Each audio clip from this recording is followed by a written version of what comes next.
enfin un leadership politique parfait. Ces caractéristiques sont nombreuses, on va juste citer quelques-unes.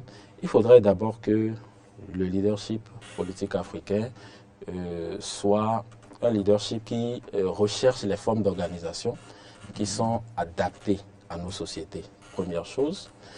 Deuxièmement, il faudrait aussi que ce leadership puisse ouvrir l'esprit des Africains vers un univers de responsabilité collective qui permet en réalité d'inventer le futur.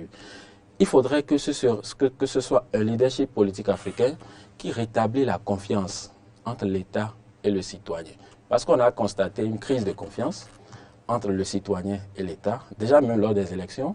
Aujourd'hui, pour la plupart des pays africains, dès que les échéances électorales arrivent, vous commencez par entendre les citoyens africains qui commencent par dire non, bon, quand il sera là-bas, il va nous oublier. Il y a une crise en fait de confiance et ça fait même que ce sont des populations qui obligent en fait certains leaders politiques à les corrompre parce qu'ils se disent arriver là-bas, qui ne va plus penser à eux, tout en ignorant que si ces populations encouragent un tel fait, qu'elles sont toujours perdantes en fait.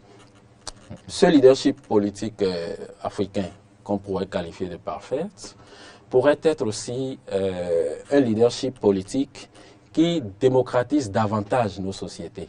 Parce que la démocratie, c'est un cheminement. Aucun pays au monde aujourd'hui ne peut dire qu'il applique à la lettre tous les principes démocratiques. Vous savez, la démocratie qui nous vient qui est composée de deux mots, démos qui signifie peuple, kratos qui signifie pouvoir.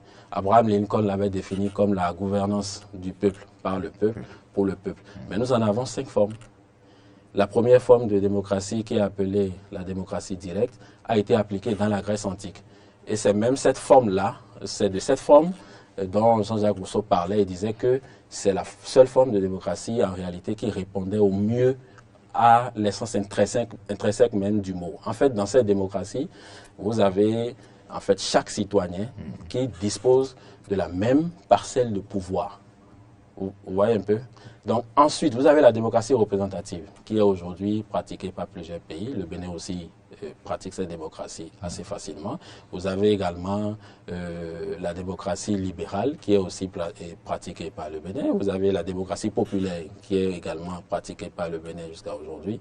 Vous avez la démocratie semi-directe pratiquée par certains États des États-Unis et aussi les cantons suisses. C'est une démocratie dans laquelle une portion de la population a ce qu'on appelle le veto populaire qui leur permet d'organiser des référendums pour aller contre une loi ou bien pour proposer en fait des lois. Donc la démocratie c'est un cheminement. Je me souviens lors de la cérémonie de prestation de serment du président Patrice Talon, il disait récemment qu'il va faire de son nouveau credo la liberté, la démocratie et la bonne gouvernance. C'est parce que ce n'est pas un hasard, c'est parce qu'il sait que la démocratie, c'est un cheminement et que chaque jour, il faut encore améliorer, s'inventer, améliorer en fait de davantage les choses.